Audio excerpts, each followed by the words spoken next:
Up to. What have I been to? I had an impromptu, is that the right word? Yeah. Coffee, because my friend didn't realise what time the shops were open on the Sunday, and I live near town, so me and the dog went to the rescue. Nice. Apart from that, dog walks and just working on the academy, really. Nice.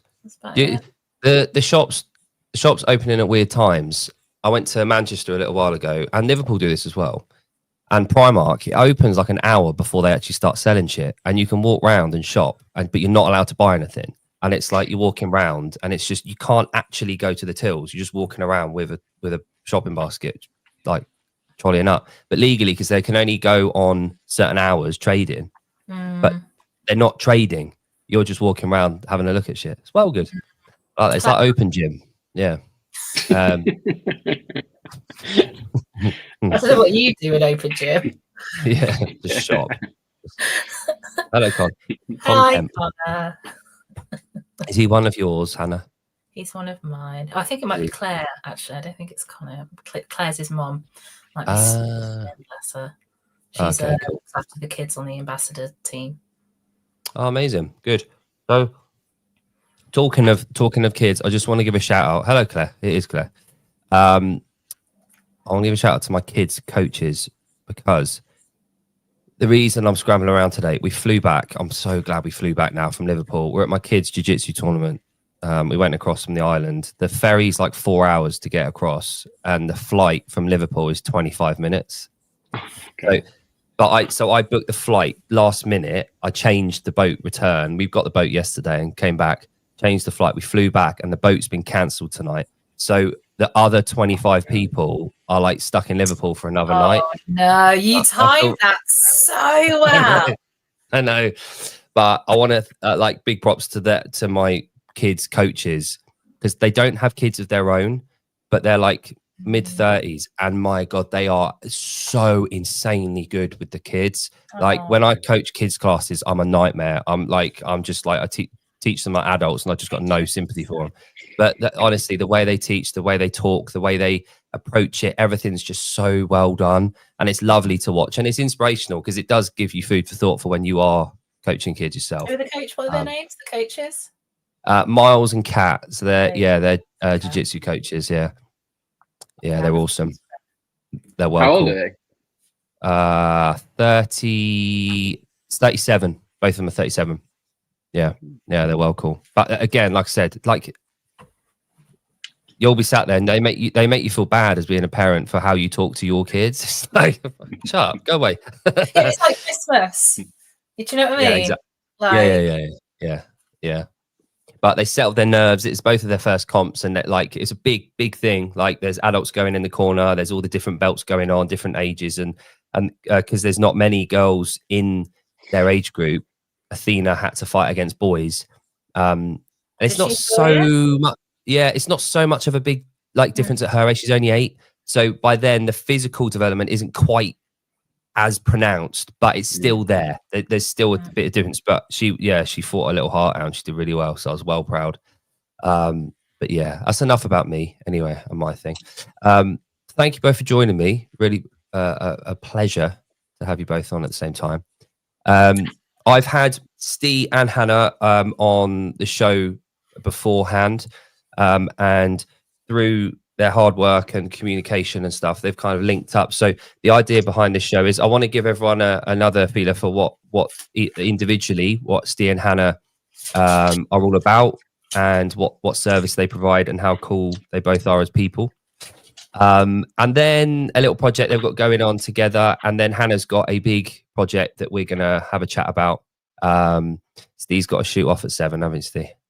I have, mate. Yeah, I'm badly scheduled. I'm so jealous you've got pizza tonight. Honestly, when you said it.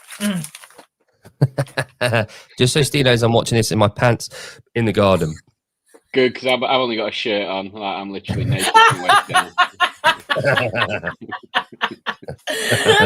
Bring back the lockdown days. Oh man, yeah. Good to know there's 2 of us. Steve, do you mind going first? Let me know. Oh, and Claire, so we're good. We're going. I've heard this recently. Going Winnie the Pooh. I love that. Love that. Man Anyway, always yeah, uses Steve, a towel when he gets out of the shower. Like, what's that about? so Steve, give us a quick rundown on Defiant, all 4 of your branches. There might be a 5th one that I can't remember.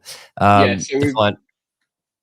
Sorry, mate. Yeah, so we've got the Defiant Co is where it all started. So that's a clothing brand, premium quality apparel. You're sporting quite nicely. Good modelling from Jake there. Proudly refusing to obey authority. That's our tagline. So we're trying to do things a bit different, a bit edgy, try and have a bit of fun with it. And out of that, we sort of fell into Defiant Print Services because people were coming along and wanting us to print for them and do stuff for gyms. Now we've got over 60 gyms, might be up to 70 now that we do work for. We also do work for other businesses as well, because obviously anyone in the CrossFit space that uses our merch, if they've got their own business, they'll come to us. And we're looking at really doubling down on that. We've got some, well, I can't go into too much detail yet. We've got some really exciting plans on Defiant Print Services. So you'll be the first to know, Jake, and we can probably go in depth on it. But yeah, the next 6 months on Defiant Print Services is going to be massive. And then we've got the Defiant Games, which is basically an old school throwdown, CrossFit style. We'll put it in a good venue, great workouts, great team, but do it in a fun way without taking it too seriously, so everyone can come and compete and just have fun. And then lastly, we've got the Defiant Show, which is basically just a platform so that I can chat shit whenever I feel the need. That's the 4. Excellent. Yeah, I'm glad there wasn't a 5th one that I'd forgotten about. So this is the Defiant Co. What's it called? Instagram account. Who's this dude? Because he's jacked. Ethan. So he's been one of our ambassadors for the longest time. Yeah, he's pretty jacked as well. That guy, that other guy. I don't know that. Yeah, the guy with the headband on. Yeah. Yeah. We did our 5th stop on the affiliate tour yesterday as well at CrossFit Gainsborough. So a shout out to CrossFit Gainsborough and all the crew there. It's quite a small little box, so obviously doesn't get the maybe the media and everything that some of the bigger ones do. So it was really cool to go there, and like all the members turned out. An ice cream van came up after. It was all like proper community. You'd have loved it. Like he made a bit of the day of it. It was like 2-hour workout as opposed to just one. In like we had 3 sections, and the guy, Carlos, his name. He really went to town on it, and everyone came, and it was a really good day. So that'll be out in a couple of weeks when Joey's edited it all up, mate. Oh, amazing! Yeah, since you were last on, I had Joey on the show. It's funny how these things go. Like, there's no rhyme or reason really behind who I get on the show. I fish around and I get people on that I really want to hear from and chat to, and like you guys, obviously initially. But then these threads come along, and it's like one person that goes on, and they recommend someone else, and they recommend someone else, and it goes on and on and on and on. And then so I had Joey on, who's a really cool dude, and like I'd imagine is very, very busy these days. And then he mentioned about Tatiana, and so she came on the show with her parents. She's cool. And then through the IF3 contacts and that kind of thing, we've had I've got Gretchen, who's the president of IF3. Obviously, Hannah, we'll come on to you in a bit with your link to IF. So yeah, it's funny how these things go. It's sort of this knock-on effect, and like the Coaches Congress, I had Gareth on, Gareth Wyatt from CrossFit UK, a couple of weeks ago now after Sid, and then through him he said about the Coaches Congress in October and speaking to people about that, and then Henrik, who's the owner and founder of that, is coming on the show a couple of weeks time. And then he's got Matthias, who's the CEO and founder of V-Lights, coming on the show. See, so it's so good, isn't it? Ding, ding, ding, ding, ding, ding. Yeah, it's almost as if. Effect. Yeah, it's cool. So yeah, it's really nice. But anyway, sorry. Do you think you get that? Sorry to interrupt, mate. Do you think you get that anywhere else except this space, this community that just wants to help and wants everyone to succeed and just does that, puts people in touch with people? If you just didn't, it just doesn't happen, does it? Everyone's so insular and wants it just for themselves. I feel like, it's so underrated. Oh, the way that we excel is we rely on other people doing well. Rising tides. Yeah, exactly. Yeah. And back to Rebecca. I saw her at Sid as well. So yeah, rising tides raise all ships. Like, it is true. And in our little pocket of a bigger industry, the fitness industry. Hi.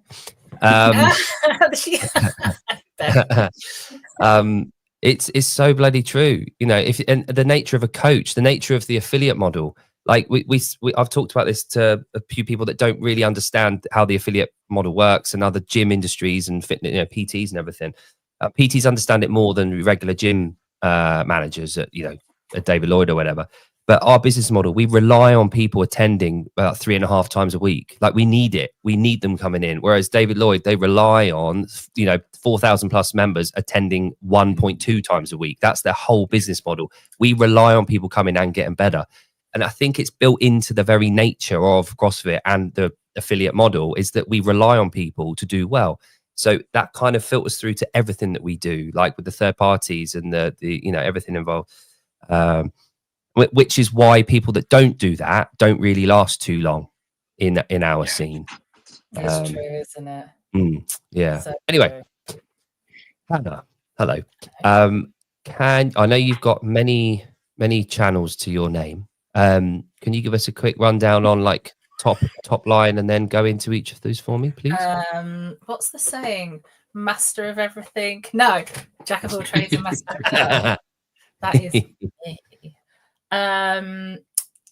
I work on the team with I work in a team which is full of teachers and coaches who try and help young people from whatever background, predominantly children who are disengaged or have barriers to entry to physical activity, seek out and be a part of CrossFit, functional fitness, or weightlifting. And we go into schools, or we connect local affiliates to their school, and create a support system where they can thrive inside of the gym doors and then translate that outside of the gym doors into their everyday life. And that is it in a nutshell. How good is that? Years Incredible. Of like getting that right down. I think, do they call that the elevator pitch? Yeah. I'm going to replay that and play down on the script. Those years of corporate world are finally coming back. I think she's got an auto cue just behind the camera out here. Yeah, the pain of the corporate world was worth it. Yeah, exactly. So it is obviously the academy program that we're talking about. Perfect. The second one there, that's perfect. That's a breakdown. There you go. Community Interest Company.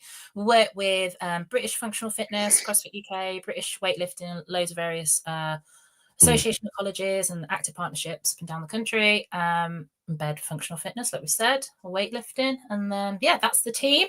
We've grown today. We've got a new member, Hugh. Shout out to Hugh. But yeah, that's us up and down. Go on, Hugh. Excellent. Get in the Hugh. Oh, look at that advertisement in the back. Did you just see it? No. The CrossFit affiliate cup that we all got at Sid. Oh, have you got it passed to you? There you go. Yeah. I didn't get one. No, did you not? No. I always. I did get a sticker, to be fair. Oh. But on that, Steve, did you were at Sid on? You showed up when I left Sunday. Did you go on Sunday? Yeah, I wanted to wait till you'd gone, mate, just so I didn't have to. That. I didn't know. I texted you, didn't I? Saying, "Where are you, mate?" I was like buzzing to see you, and then you just sent me a picture. I missed you as well. That's a shame. Yeah, that's right. So, Steve, have you been a vendor at Sid in the past? No, it's one of the ones I haven't done because it's just crazy price, and I don't think it's any better now. Right now, it's owned by the NEC. I think it's pretty expensive, and I'd been to a Sid where I was weighing it up, and I didn't feel like Vendor Village looked busy, and then obviously me and the vendor speak, and even this year as well, which it looked pretty busy, didn't it? It looked like it was pretty, but I've seen it. But none of the vendors did too well from the ones I spoke to, and I think that's one of the things, isn't it?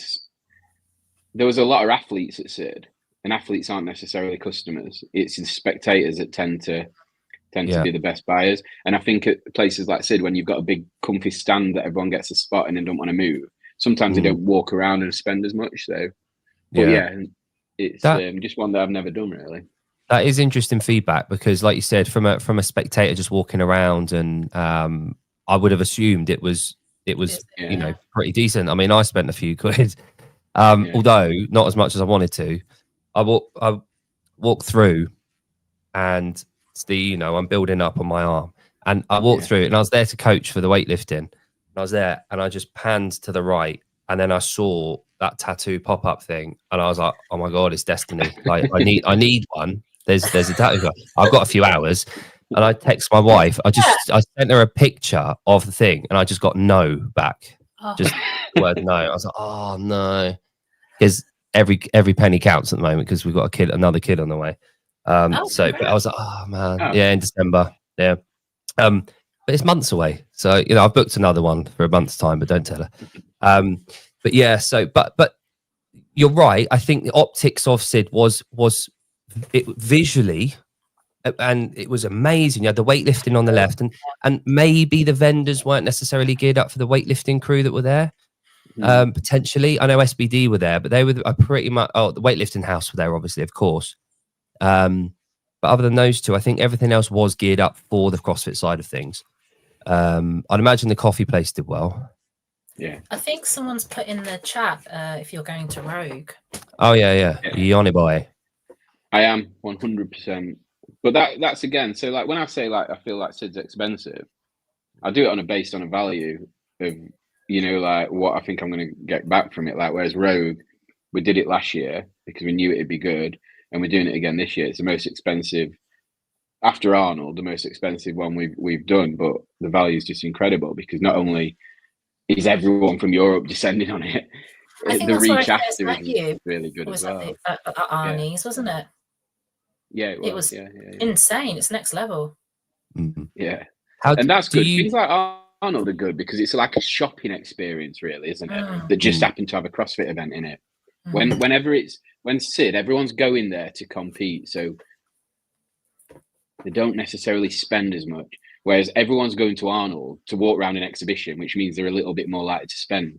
And it's the same at Rogue, the way Rogue's set up, where Vendor Village closes when the athletes are on, and then when that's closed, Vendor Village heats up and it gets everyone. They do it really well. So, yeah, they're two of the best ones for it. Do you think? Because obviously you've got FitFest, you've got the Arnold, you've got Rogue now in the UK.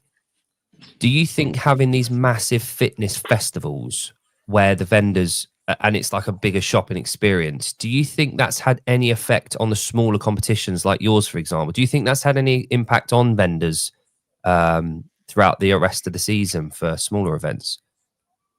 I think the impact it's had on vendors is it splits the spectators. And like I spoke about a minute ago, spectators that spend, they get bored and they spend.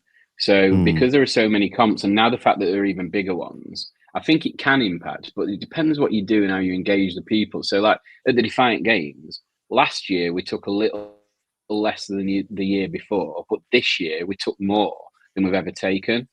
So we were like really impressed with how that went because we were expecting it to continue on that trend. But we do stuff like we don't charge spectators. We give the door to charity. So that maybe encourages more people to come along. And so I think it's, if you look down Competition Corner or Team Aritas or any of them, there are that many comps now that you're just not going to, people's goodwill of going to watch their mates do a thruster. It's every week, mate. You know what I mean? I saw them in gym yesterday. Like, it's that kind of vibe. So we've talked about it a lot, me and Tori, my business partner, how we get more spectators to the Defiant Games. And we just can't figure a way, free door or charity is our way. But other than that, how do you entertain people, and give them something that they want to come for that doesn't actually cost you a load more money to put on? Because you could say, I'll have band, I have a band, but then it's like counterintuitive anyway, because.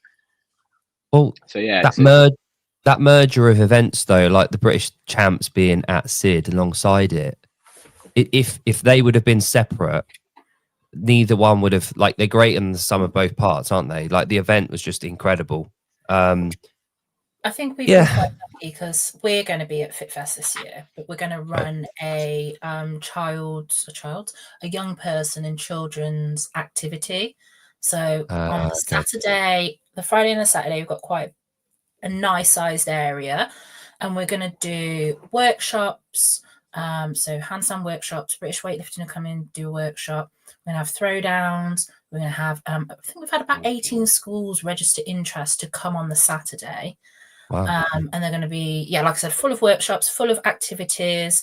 And then we're going to have for the younger people, so like 2 upwards, they're going to have like soft play and things like that. So we're going to try and cater to everybody all the way up to teen athletes. And we've got a sports psychiatrist coming in to do mindset coaching and things and talk to lots of different athletes around. So we're doing that on the Saturday, and then on the Sunday we're gonna do have the finals of the college fitness games. Amazing. So that's the BF3 supporting that. So it's like the very first collegial league. I'm pretty sure I can. Yeah, I'm pretty sure we can have that title. And we've kind of grown it with Association of Colleges. So year on year, it's got a little bit bigger and a little bit bigger. I think we started off on just over 100. No, just over 150. This year we had just over 120, 210, just over 210. So we're seeing how we're going to get, how much we're going to get for academic year 26-27. But yeah, so we'll have about 120 athletes come. Brilliant. Most of them, So cool. maybe it's his first time to doing functional fitness, but we kind of worked with the colleges over the years to really help develop and introduce functional fitness, so it's not just so scary. And we've had some really great, lovely stories come out of it as well. Right. So yeah, it's hopefully it'll be an experience for everybody. Yeah. And where's that being held, Hannah? That's at FitFest, so that's the Awesome. 6th and 7th. December. For the kids as well, you know, to compete in an environment like that, that's just going to drive even more interest, because then they're going to go back to school or college and be like, look what I did, and you're going to be like, I want some of that shit. It's yeah. Awesome, so we've worked with Active Herefordshire and Worcestershire and Sport Birmingham as the local active partnerships to get the information out to all the schools, signed them up. There's still a link available for people to sign up to. Yeah, we had 18 come back. And yeah, we're going to use it as a bit of a showcase as well. So the BF3 is going to use a bit of a showcase for universities and different sports to come and just kind of have a conversation. That's on a Saturday. And yeah, we'll see. And you know, like Steve said, can you imagine if you maybe you like football, maybe you're athletic or sporty, and you turn up because you want to have a go at functional fitness, and then you see Sid and all these incredible names, like So Hannah, if are these what age are people competing from? So it'll be 16 and 17, so they're college age students. That's on the Sunday, and then on the Saturday it's open to anybody who's bringing their families or their young people. You know how it is when you bring your kids to the comp because you're watching your spouse or whomever, and there's not much to do. And so they do get quite bored, or they're sat on the floor, and you know. So it's to entertain them and provide like great activity for them, all the way through like dot to older. But then also schools have been invited to come and do workshops, so the members of the public can join in with the schools, so it doesn't feel so great. Okay, empty. Like they can all kind of bond together, really. Excellent. Awesome. Now, I'm aware of the time, and Steenie's still going to eat his pasta and his pizza and his garlic bread. I'm putting my pants on. Yeah, no. Parmigiano. You've got a project together, I believe. Can one of you, maybe Hannah, can you go into that? Can I do the intro? Me? Yeah. Go. My speciality. So yeah, our natural next step as the academy program, we've always wanted to open a school. I remember saying it a few years ago and everyone was like, what is this crazy lady talking about? And so our next step was to look at opening an alternative provision centre. So that's where young people who struggle in mainstream education can go and access their education, access their learning in an environment and a way that's delivered so that they can thrive. So exactly down to our core values, basically. And that's our next step. But to do that, we need to raise some money, because we are a voluntary organisation, and we are doing that through writing bids for grants, fundraising. We've got some fabulous people helping us fundraise. And then one of those people is Steve, and he has come to us and offered to print T-shirts and help us advertise and so on. Over to you. Yeah, and we're gonna do that as a sort of, we're gonna work together on it, but we're gonna make sure it's all very much all in the academy programs, branding and name. So we don't want to, like, you know, we don't want to detract from that by putting us all over it. So it's going to be all their stuff. We're going to create a website for them that people will be able to buy from, that back ends through us, but on the face of it won't even look like our website, so that we're not trying to drive people to our website. We're just trying to support, and we don't want to put people off, like CrossFit UK and such, like, from supporting by a brand being all over it. We just want to, we just believe in this massively, and we want to help where we can. So yeah, we're going to gear it all up to that. We've looked at the designs. We've got some cool designs that have been they're going to be fun to print, and it's just cool. It's just a really cool project. And I was thinking when you were speaking then about it, like the Defiant Games, like we've got loads of space up there, and that's in a pretty big, so we could maybe do it, like, if it was a smaller area of that, to put some kind of kids compound or something in there. I'll be down to help. I think it'd be great. We've got some really, so the T-shirt design, last year we launched our first T-shirt, and it's a storyboard, and it's the story of a student and how they find CrossFit or functional fitness, and kind of, that was the first episode, and then this is the second one. And it's, not to give too much away, but I absolutely love it. It's quirky, it's different, and I think it's just, exactly. It's got a bit of the skull from Defiant in there as well, and a new feature, a new pet is featured in it. So, and I like the fact that we're going to be like, it's going to be like a set eventually as well, isn't it? So, you know what I mean? You'll naturally want the next and the next and the next. Oh, amazing. They'll follow on that. So yeah, it's really cool. Good. Good. Yeah, I'll be spending loads of money. Thanks. So I'm going to bring up the page now. This is the crowdfunder. So this is the site. Now I'm going to post this in the chat and on the bio. Oh, not me. No. I hope not. Doesn't sound like me. This is obviously the website. I won't play the video because I got a strike the other day on another channel and I had my wrist slapped. So I won't be playing it, but there's Hannah. Who's this fine young gentleman on the right of you, Hannah? Jordan. So, because it's so expensive, we are teaming up with Directional. They are a fabulous CIC who do something similar to what we do, but they do it through football and football. So Jordan's based in the Bedfordshire area. That's where we're going to be opening the site. And Jordan's actually a volunteer at the academy anyway. He's also a teacher and a coach as well at Cortex. So it just made sense, and it was a funny little story. We were just looking around the local area for a place, a gym, just to run out a few classes every now and then. And we walked up to one of the gyms around in the area, and we saw that they were building another site. And Jordan just said, "What's that? Can I have a look?" And that's it. That's the end. Yeah, everything just felt like fate. We were like, this is so weird, such a weird place to stumble across in the middle of nowhere, but nicely positioned around all the other schools. Directional already have several provisions in the area, so they'll be closing those down and coming to join us in this location. Brand new, absolutely stunning, beautiful gym next door, 4 spaces. So that's, if you pause it, Oh, or rewind. Hang on. I don't know if I can pause. Oh, can pause it.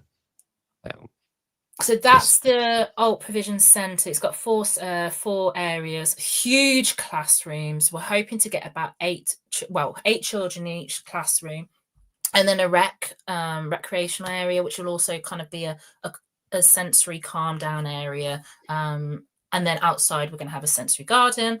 And then next to it is the gym. Amazing. I love this video when you go through and talk about it all. I won't put all the audio on. Obviously, you're talking about it now. Yes, we're going to have English and maths. Then we're going to have, so the idea is with the English is they're going to learn for real life scenarios. So for example, rather than learning the skill sets required to, I don't know, have classical reading, you're going to learn the skill sets, but to Top Boy, for example. Right. The idea is then if you have the correct skill sets, you can then apply it to any genre of English. Okay. English literature or classics or what have you. That's the idea behind that. We've already written the curriculum, and then the maths is quite difficult because everyone's so different in their kind of Claire's everyone's so different in where they are academically within maths. What we've decided is we will carry out assessments on the young people, and then we'll plug their foundational maths, because often what you struggle with later on in your mathematic life, for example, is because you've missed something at primary school. You were ill, holiday or what have you, so you weren't able to build upon foundational maths. So that's what we're going to plug. We're going to send them back with a really strong base of primary school maths. And how we kind of understand that is everyone has an assessment. It gets plugged into our fabulous system that we've designed. And what it will pop out is percentages of what the majority are missing. And then we base our curriculum off what our system has said we should be teaching. So when a new lot of group come in, that will then change slightly based on what they need. So that was the best way. Rather than have a set curriculum, we tailor the curriculum every year to the cohort that come in. And that way we can plug the maths. They can learn off things that they're actually interested in English. So I really like, I don't know, Dungeons and Dragons, because you tell a story. You have to be creative, don't you? You public speak. You have to learn about the different types of grammatical, sentences. So actually, we're doing that really fun through story time, through teamwork, through public speaking and leadership, learning different roles within community. So that's another way of just teaching English literature. And then we have music and media. So a lot of them may like to do music production. And then what else do we have? Oh, yeah. And then PE. So PE will be in the gym. And each of these, they're going to have an AQA or a ASDAN qualification attached to them. So they'll go back to school, their mainstream school, with more qualifications than most of the kids in the school at that in their age level, age group. Which is what we really needed to do, seeing as some of them might leave without qualifications, but also we'll be able to then connect them to their local businesses. So we're actually going to go canvas next week in the local area and kind of say, well, if you went in this local business will invest in the centre, then actually can we work with you to train young people for the skill sets that you are interested in for your business? Brilliant. Love that. Can't remember the question. Absolutely love that. Who comes up with who are the writers? So 2 questions. Who are the writers of the syllabus? And secondly, how do you get that approved? Is it like a private school thing where you feed into a alternative provision centre? Right. So how does that? You have to get approved by the council. Right. You have alternative provision list. So they open, I don't know what other councils do, but Bedfordshire Council opens the list at a certain time of the year. If the list is of a space on the list, then you have to go through the checks and the procedures. We're really lucky that Directional has already done all of this as well. So we've come in with them. So we have to go through all the checks and procedures. And then there you get approved as an approved provider on the list. that list then gets issued to high schools and primary schools, so primary school provision, and then they select the location and off you pop. Right. Okay. That's good to know. So yeah, so that's what we're kind of hoping to provide. It's the next step. I can see them twinning with affiliates or gyms, whomever is interested in that, because all you would need is an empty office space, which is a lot of alternative provisions start off as. We've created something that we believe the standard should be, and we want people to come to us to learn. Yeah, we hope it's going to be really successful. So yeah, that's what buying a t-shirt and being part of it will fund, really. Yeah.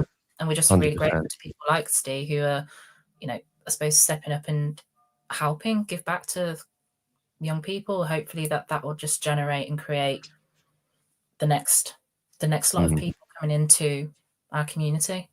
Yeah, which is awesome.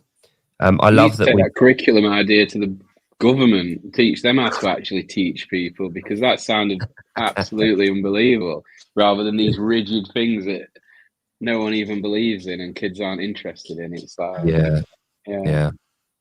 I mean, the reason I asked about that is because we homeschool, and there's some legislation going through on the UK, obviously, Sarah's law and bits and pieces about homeschooling, which obviously anyone in their right mind agrees to an extent that there needs to be some provision for communication between social services and schools. Like there needs to be, I'd have assumed that would have been kind of already in place.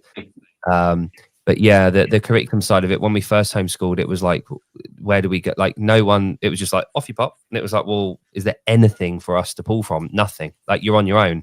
So we've obviously linked up, and we use an academy online, and we talk and we create our own syllabus and we get information and stuff. But it's always nice to know what's available out there for kids and for parents, that we're not all built the same, and we don't all learn the same. So like things like you're developing, Hannah, are so crucial.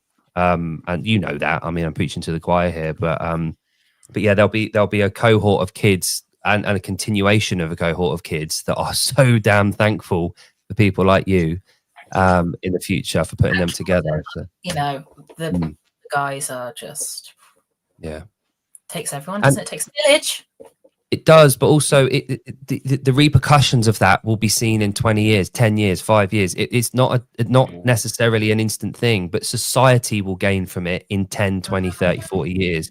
In the moment, it will be the kids that are obviously benefiting, but longer term, everyone wins. All the community wins. Again, coming back to what we started talking about earlier, you know, we're in it for everyone. We want everyone to be benefiting here, and that just goes to show that. But yeah, no, nice one. Steve, any final thoughts, any final words before you shoot off for your garlic bread? And you having a limoncello? Maybe a glass of red, mate. I don't know about a limoncello. We'll see how fruity I get. No, it's just another example, I think, of, and I know I'm not blowing smoke up your ass just because it's your show, but what you do on here by bringing people together and suggesting people speak, it's just like, you know what I mean? It's just so helpful to like everyone within the community. And it's a really good thing. And I'm like, you're one of the most supportive people in the community. And this is just a great example of like, you know, we've probably never crossed paths really in this way without you being open and understanding how it all fits together. So I just wanted to thank you for putting us in touch so that we can help because, yeah, you're crucial to a lot of things that are happening in the space at the moment, and they're all pretty good, mate. So thank you. Cool. Just connecting dots. Connecting dots with the microphone. I could be awesome. Yeah. I'll put it on a shirt for you, mate. You love it. Well, guys, thank you both for your time. I know it's been a short one, but it was so cool to have you both on. To be able to kind of recap everything and to do that again. Now, what I'd love to do is to get us all back on again in a bit. Now, Hannah, with the fundraiser, have you got like a time? Have you got a timeline for that? Have you got like a cutoff for that? Yeah, so it's going to be October. How people can get involved, we've got affiliates like CrossFit Buntingford, CrossFit Canwoods. They're hosting in-house fundraisers. One's also Hannah from CrossFit Buntingford's doing a quiz night, so you can get involved like that. Obviously, other things that you can get involved with are fundraising activities. Donate as well through the crowdfunder, or if you are short on finances, time, if you have an abundance of time, please drop a message. We'd love to help, get in contact, and you can help us fundraise and be on the other side of that. Or even if you work for a company that you know does social value or corporate responsibility, get us in front of them or drop them a message and see if they're interested.